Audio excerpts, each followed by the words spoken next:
देख रहे हैं टॉप 360। आप देख रहे हैं टॉप 360। नमस्कार, आप देख रहे हैं टॉप 360। मैं हूं आपके साथ अनुराधा तंवर। मेरे साथ मेरे सहयोगी मोहित हैं। मोहित, बहुत स्वागत आपका। इस साल में कई राज्यों में विधानसभा चुनाव होने वाले हैं, लेकिन उन राज्यों में यूपी नहीं आता, क्योंकि यूपी में विधानसभा चुनाव होंगे 2027। बावजूद इसके यूपी इस वक्त सुर्खियों की केंद्र में है। क्यों?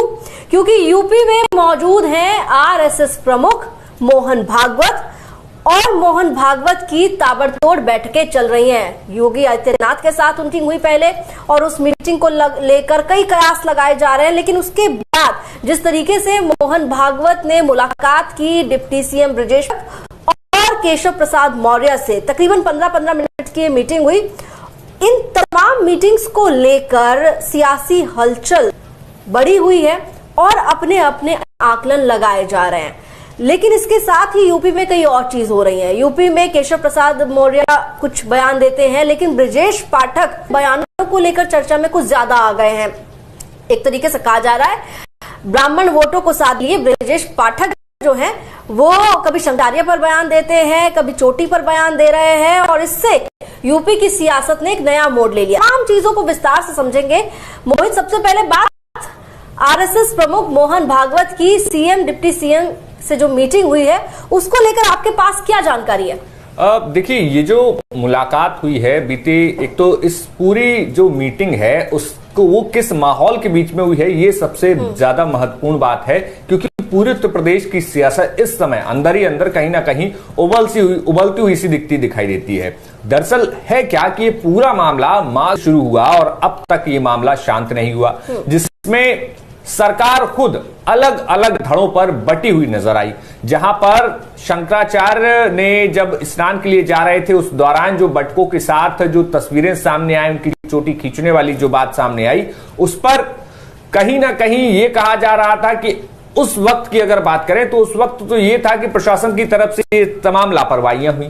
लेकिन आपको याद, इस वक्त उत्तर प्रदेश का बजट सत्र चल रहा है, और इस बजट सत्र में योगी आदित्यनाथ ने पिछले ही दिनों एक ऐसा बयान दिया जिसके बाद ये तय हो गया कि कहीं ना कहीं सरकार इसमें, ये जो कुछ उस वक्त माघ मेले में घटना हुई थी, पुलिस प्रशासन ने जो भी सख्ती दिखाई थी, उसके बाद माघ मेला प्रशासन ने शंकराचार्य अभिमुक्तेश्वरानंद से उनका चार होने का सबूत पूछ लिया था, वो कहीं ना कहीं लखनऊ के इशारे पर हुआ। लखनऊ यानी कि मुख्यमंत्री के इशारे पर, क्योंकि विधानसभा में योगी आदित्यनाथ ने साफ कह दिया था कि कोई भी व्यक्ति अपने आप को सर्टिफिकेट दिखाए और बिना सर्टिफिकेट दिखाए कोई भी अपने आप को किसी पीठ या किसी भी गद्दी का अपने आप को सर्वत्र जो है घोषित नहीं कर सकता। तो इससे यह बात तो साफ हो गई थी कि योगी आदित्यनाथ जो है शंकराचार्य को बिल्कुल भी जो है उनको एक्सेप्ट नहीं कर रहे हैं। लेकिन इसके बाद हुआ क्या?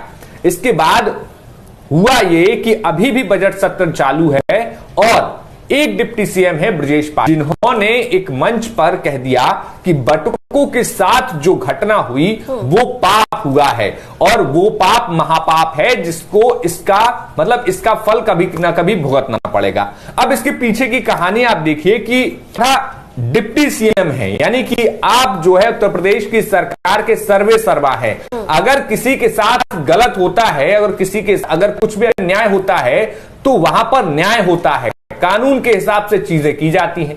लेकिन आखिर ऐसी क्या मजबूरी है कि डिप्टी खुद मजबूर नजर आ रहे हैं, कोई कार्रवाई नहीं कर रहे हैं। अगर गलत हुआ है तो कार्रवाई कीजिए आप, लेकिन कार्रवाई नहीं होती है, लेकिन वो बयान देकर चले जाते हैं। और यही बयान जो है उत्तर प्रदेश की सरकार पर भारी पड़ गया है, क्योंकि ब्रजेश पाठक ने साफ तौर पर एक तो पहले बयान दिया कि बटकों के साथ जो चोटी खींचने वाली बात हुई उसमें पाप लगेगा। उसके बाद अगले ही दिन, यानी कि आज सुबह सुबह ब्रजेश पाठक जो है उन्होंने अपने आवास पर 101 बटकों को बुलाकर उनका सम्मान किया। दिखा देते हैं, वो तस्वीरें भी दिखाते हैं जहां पर पाठक ने बटकों को अपने आवास पर बुलाया।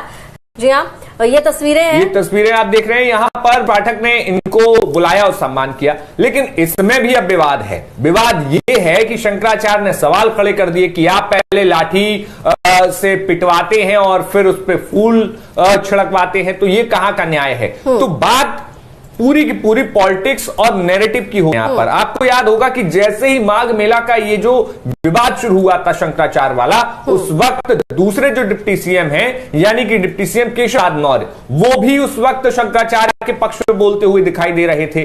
और अब जो ब्रजेश पाठक है यानी कि उत्तर प्रदेश के दोनों डिप्टी सीएम, चाहे ब्रजेश पाठक हो या केशव प्रसाद मौर्य, दोनों शंकराचार्य के पक्ष में हैं। और ये बात साफ हो गई है जब विधानसभा में योगी आदित्यनाथ ने शंकराचार्य के खिलाफ बयान दिया, यानी कि योगी आदित्यनाथ शंकराचार्य के खिलाफ है। तो ये सरकार दो धड़ों में बटी हुई दिखाई दे रही है। बयान सुनाते हैं जरा ब्रजेश पाठक का, क्योंकि वो बयान उन्होंने किस तरीके से दिया। उसके बाद दोबारा उनसे पत्रकारों ने पूछा कि आपने एक बयान दिया था, कुछ कहना चाहिए उस बयान को लेकर, सुनिए। तो ना सर जो देखिए, माघ मेले के दौरान बटुकों की चोटी को खींचा गया है, उसको कोई भी सही नहीं ठहरा सकता। इसी संबंध में एक प्रश्न के जवाब में हमने कहा था। और ये चोटी खींचना ये पाप नहीं महापाप है, और जो भी दोषी उसको कड़ी सजा मिले। तो ब्रजेश पाठक का बयान अभी हमने आपको सुनाया, और साफ तौर पर ब्रजेश पाठक के बयान ने एक तरीके से तूफान को न्योता दे दिया है, ऐसा लगा। क्योंकि जिस तरीके से ब्रजेश पाठक पिछले कई दिनों से अपने बयान की वजह से न सिर्फ खबरों बल्कि सियासी हलकों में उन्हें लेकर इस तरह की चर्चा चल रही है कि खुली चुनौती एक तरीके से उन्होंने रख दी है सरकार के अंदर ही।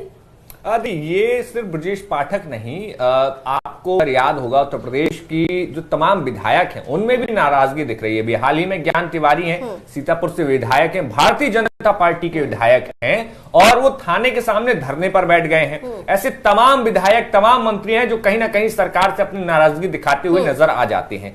तो अंदर ही अंदर जो उबाल मचा हुआ है पार्टी और संगठन में, ये कहीं ना कहीं भारतीय जनता पार्टी की मुसीबत बनती हुई दिख रही है। लेकिन अब इस पे क्योंकि मुख्यमंत्री योगी आदित्यनाथ सारी चीजों को कंट्रोल करते हुए इस समय दिखाई देते हैं, लेकिन कंट्रोल करने के बाद भी अगर दोनों डिप्टी सीएम शंकराचार्य के समर्थन में खड़े हो जाएं, और उस पर ऐसे माहौल में जब सुख मोहन भागवत लखनऊ में हो और उनसे समय मांगा जाए मुख्यमंत्री के द्वारा, और उन्हें आधे घंटे तक के बीच में बैठकर मीटिंग हो, और इसके बाद दूसरी बड़ी चीज कि अगले दिन दोनों डिप्टी सीएम को बुलाया जाता है और उनसे भी संघ प्रमुख फेंक लेते हैं, ग्राउंड की स्थिति जानते हैं। देखिए, उत्तर प्रदेश की सियासत की इस वक्त अगर बात की जाए तो कहीं ना कहीं का पॉलिटिक्स जो है वो अपने बिल्कुल बहुत ज्यादा प्रभावी दिखाई दे रही है। जहां पर ब्राह्मणों के अपमान, हाल ही में जिस तरीके से और तमाम ब्राह्मण विधायकों ने बैठक की थी, उस पर भाजपा संगठन ने जिस तरीके से सख्त रवैया अपनाया था, वो भी कहीं ना कहीं उस पर भी सवाल खड़े हुए थे।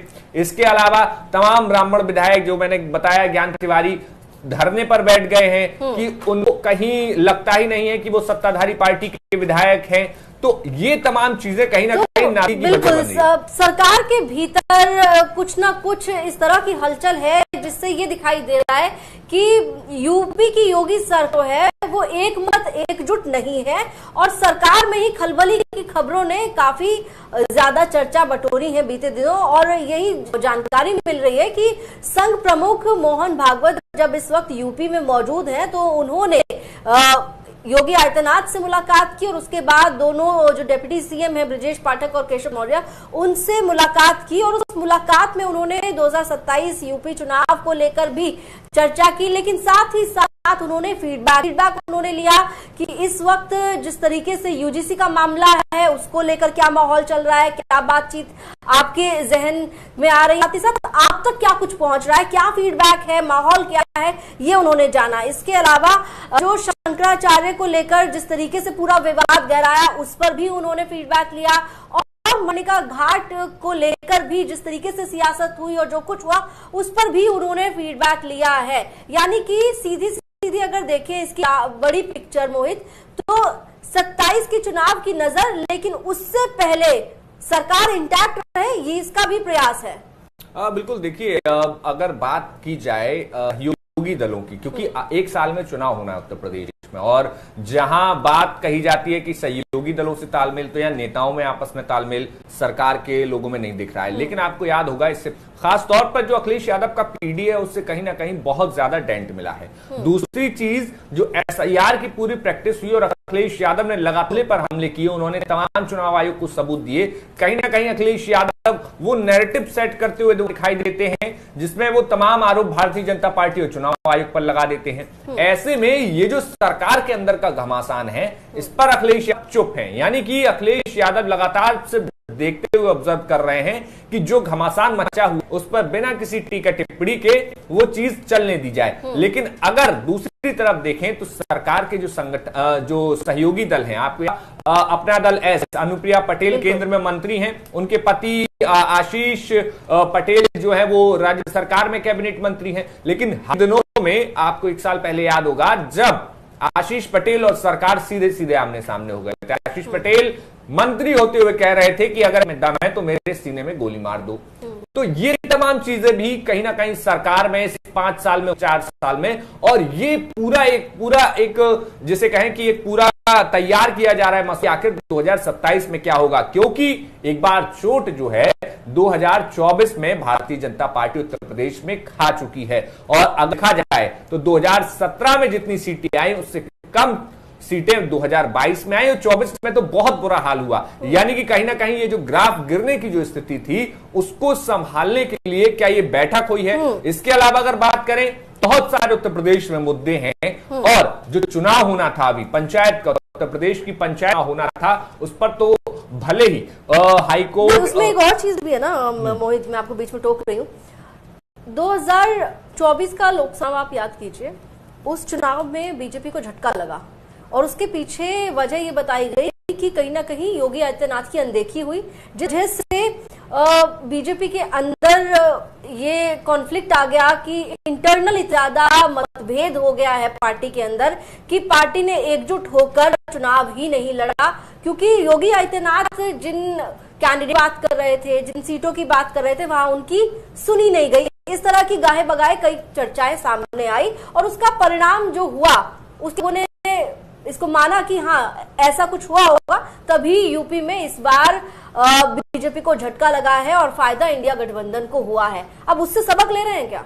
नहीं, योगी आदित्यनाथ की चहेतों की लिस्ट और तमाम बातें जो की गई, ये मुझे नहीं लगता इतनी प्रभावी रही हैं, क्योंकि अगर देखें 2024 के चुनाव, उस वक्त आपको याद होगा 2024 में ही राम मंदिर, रामलला का जो मंदिर की प्राण प्रतिष्ठा हुई थी, फिर उसका क्या हुआ, ये कहीं ना कहीं इंटरनली जो पूरा एक नैरेटिव चला था, ये इसमें कोई टिकट वितरण की नाकामी कहें या योगी आदित्यनाथ की नहीं सुनी गई, ऐसा बिल्कुल नहीं था। लेकिन जिस तरीके से समाज में कास्ट पॉलिटिक्स की जिस तरीके से ताना बाना बुना गया और जातियों में जो नाराजगी थी, वो सबसे बड़ी चीज निकलकर सामने आई थी। और आपको याद कि 2024 के चुनाव में बीजेपी की हार के बाद जब जो प्रदेश अध्यक्ष थे भूपेंद्र चौधरी, जो पूर्व प्रदेश अध्यक्ष हो गए हैं अब, तो उस तरफ से 11 पॉइंटर्स की एक पूरी फाइल तय करके पीएम मोदी और गृह मंत्री अमित शाह के सामने पेश की गई थी कि आखिर इस चुनाव को हारने के क्या महत्वपूर्ण कारण थे। तो वहां पर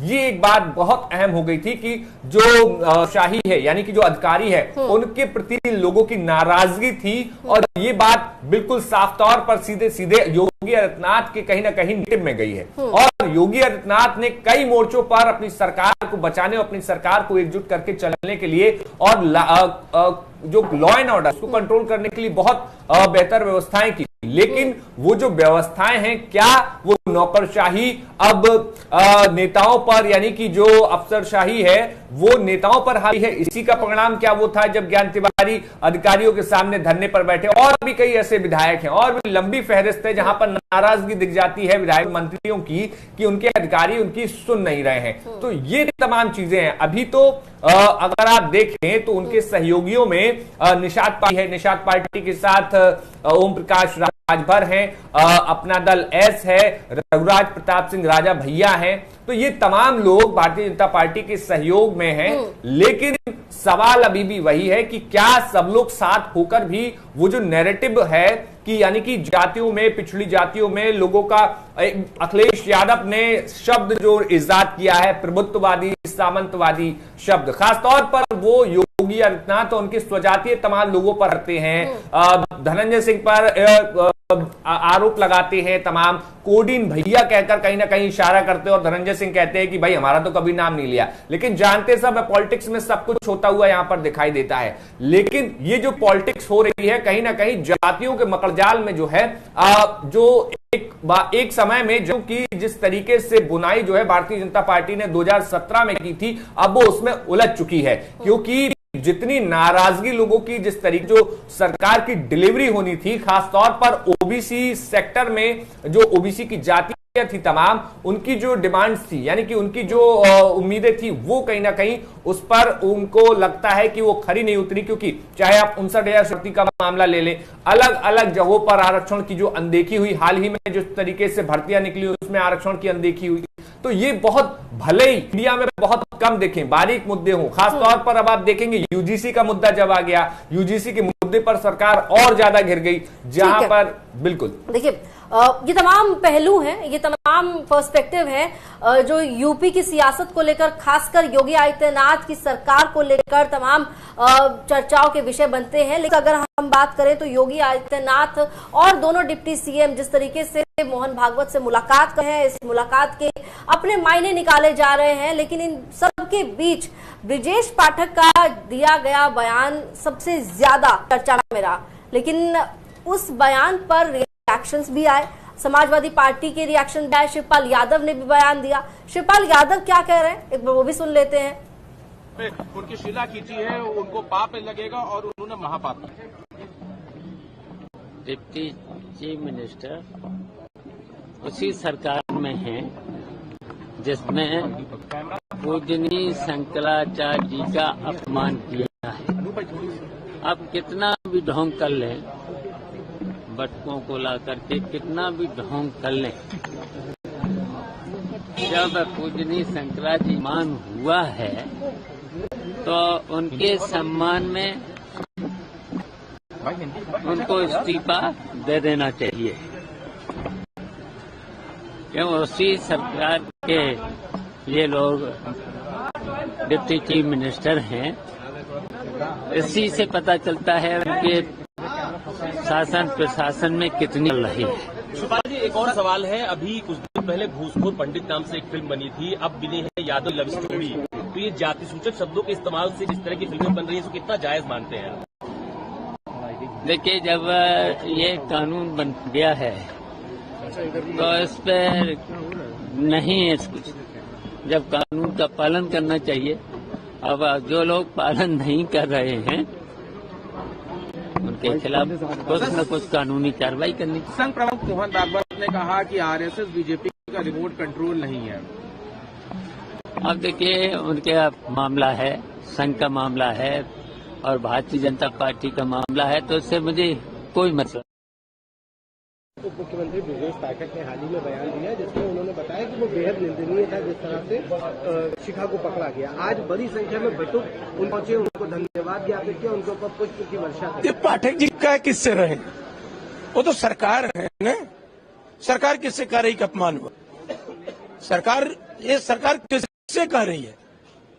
इसका मतलब उनकी कोई सुनता, अच्छा कोई सुनता नहीं तो उनका मतलब क्या है? इस्तीफा दे करके पूरे देश में चर्चा चाहिए, उनको इस्तीफा देना चाहिए। नहीं तो लेकिन उन्होंने इस बात को उठाया जिसकी वजह से बटुक उनके घर उनको धन्यवाद देने पहुंचे। अरे कहाँ उठाया, क्या किया?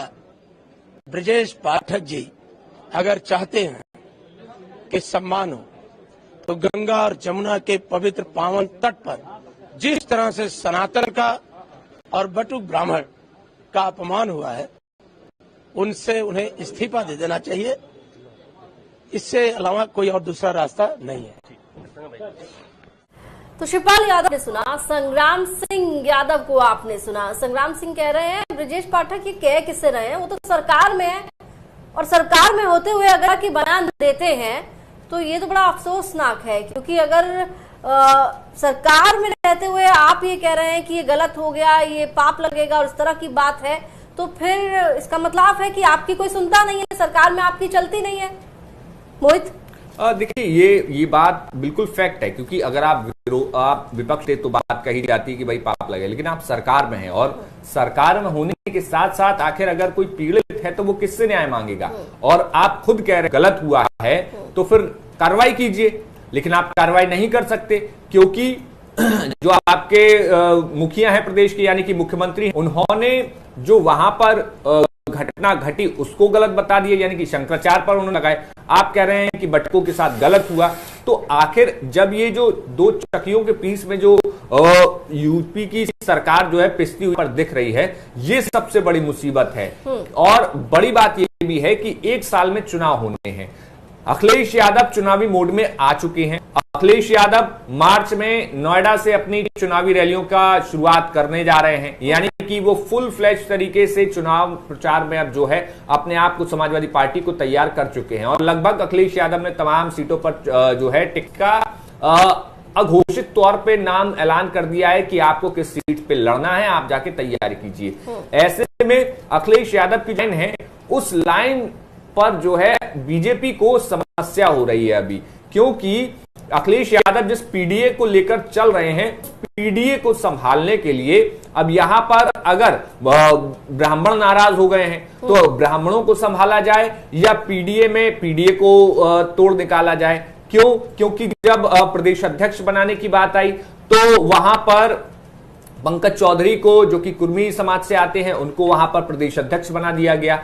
आपको याद होगा हाल के दिनों में जब भारतीय जनता पार्टी के नेता हैं, वैसे तो पूर्व सांसद रहे हैं और पूर्व में बसपा सांसद रहे हैं, अंबेडकर नगर के रितेश पांडे, उन्होंने कहा था कि एक ही समाज के लोगों का हर सीट पर दबदबा होता है। वो कहीं ना कहीं कुर्मी समाज के बारे में बोल रहे थे, अंबेडकर नगर जिले से आते हैं। तो ये बड़ी चुनौती बन गई है। एक तरफ ब्राह्मणों के होने के आरोप लग रहे हैं सरकार पे, ठाकरों के वर्चस्व होने के आरोप लग रहे हैं, और दूसरी तरफ अगर देखा जाए जो दलित हैं गैर, और बड़ी चीज ये भी है ना कि देखिए मुस्लिम पता है कि विपक्ष में समाजवादी पार्टी के साथ एक मुश्त होकर जाएगा, लेकिन जो दलित वोट बैंक है उसमें तमाम जो जातियां हैं उनका आखिर कौन प्रतिनिधित्व करेगा। और ऐसे वो तमाम जातियां जो अब तक बहुजन समाज पार्टी के साथ थी, वो तमाम नेता, लंबी फहरिस्त है जो कि अब कहीं ना कहीं समाजवादी पार्टी का दामन थाम चुके हैं या दामन थामने लिए तैयार खड़े दिखाई देते हैं। तो ऐसे में भारतीय जनता पार्टी के सामने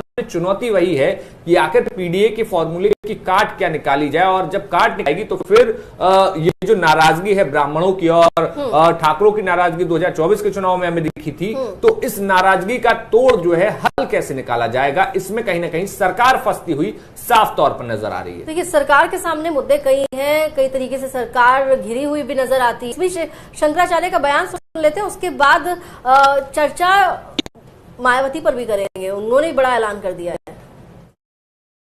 एक व्यक्ति जब घटना होती है तो 1 महीना चुप रहता है, 1 महीने के बाद जब बोलता है तो सब कुछ ऐसे जैसे कि हिचकी आई हो और सब निकल के बाहर आ गए, और उसके बाद फिर वो ब्रेक लगा ले। इसका मतलब है कि दोनों तरफ का दबाव उसके ऊपर आ गया। एक जो है कहने का दबाव हो सकता है, वो उसके अंदर का दबाव हो सकता है, उसके समाज का दबाव हो सकता है, उसके वोटर्स का दबाव, और दूसरा कि क्यों बोला ये दबाव। तो अब दोनों दबावों को झेलते हुए व्यक्ति दिखाई दे रहा है। तो शंकराचार्य का मुद्दा हो, माघ मेले का मुद्दा हो, या फिर यूजीसी का मुद्दा हो, कई ऐसे इश्यूज हैं यूपी में जो सरकार के सामने मुश्किलें खड़ी करते हुए जरूर आ रहे हैं। लेकिन मोहित सवाल ये भी है कि ठीक है, योगी आदित्यनाथ सरकार के भीतर मनमुटाव है, मंत्रियों में आपस में कितनी बातचीत होती है नहीं होती वो भी एक सवाल है। सरकार यूजीसी के सामने गिर गई, सवर्ण वोट लग रहा है कि शायद इस बार झटका देने के इरादे दिखा रहे हैं, तमाम चीजें। लेकिन दूसरी तरफ अगर बात की जाए, मायावती ने साफ दिया कि वो किसी के साथ गठबंधन नहीं करेंगी। क्या अखिलेश यादव कांग्रेस के साथ अलायंस करके भारतीय जनता पार्टी को चैलेंज दे पाने की स्थिति में अभी देख पा रहे हैं आप उन्हें?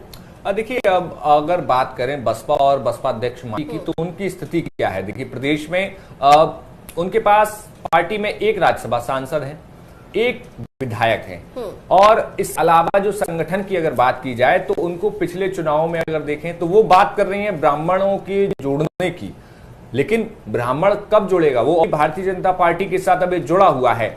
तो क्या मायावती जिस तरीके से आह्वान कर रही है तो क्या हमर टूट के इस तरफ आएगा? ये अपने आप में सवाल है।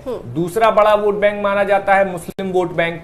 तो क्या मुस्लिम वोट बैंक जो अब तक 2024 में हमने देखा, 22 के चुनाव में देखा, वो जो है समाजवादी पार्टी के साथ कहीं ना कहीं अधिकतर तौर पर जाता हुआ दिखाई दिया था। बहुत एक दो कुछ सीटें रही होंगी जहां पर बहुजन समाज पार्टी के प्रत्याशियों को वोट मिला हो, लेकिन एक उसका मोटा चंक जो है समाजवादी पार्टी को मिला था। तो ऐसे में आखिर बहुजन समाज पार्टी की स्ट्रेटजी जो पर चिंतन करने की जरूरत है।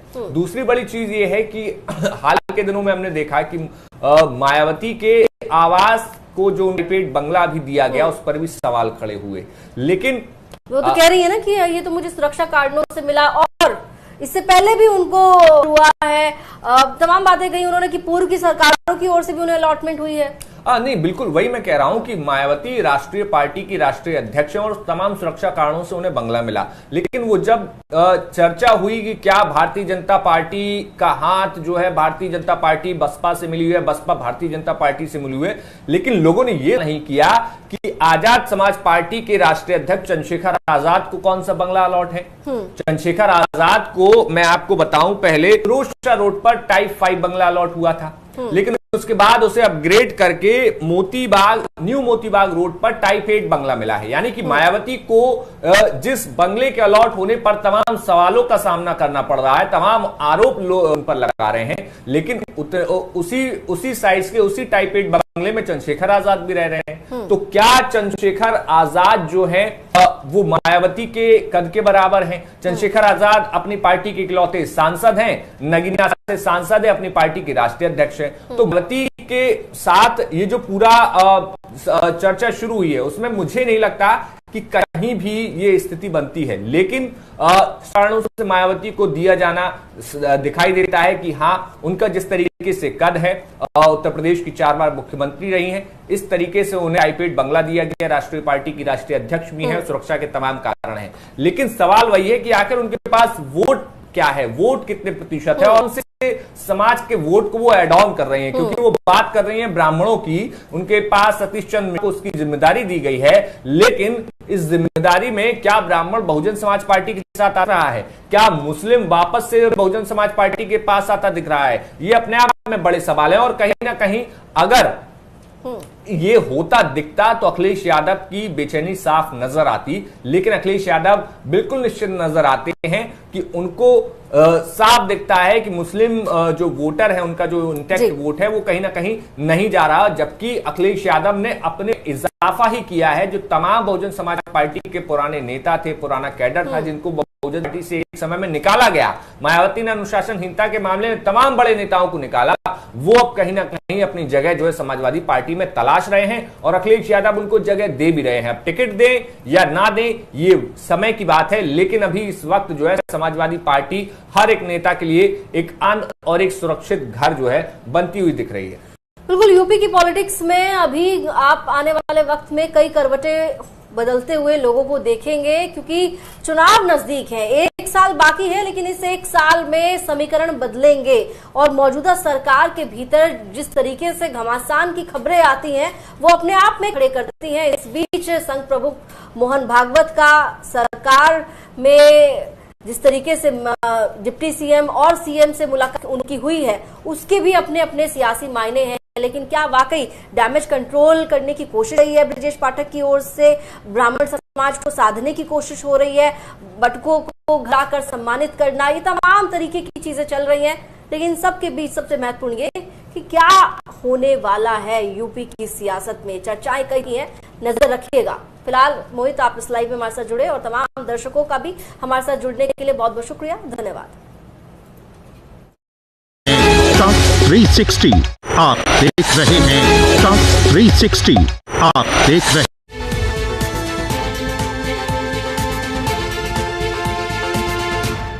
नमस्कार, मैं सौरभ दीक्षित और आप देख रहे हैं विस्तृत। अगर आप प्रीमियम 2 व्हीलर लेने का प्लान बना रहे हैं तो फरवरी का महीना आप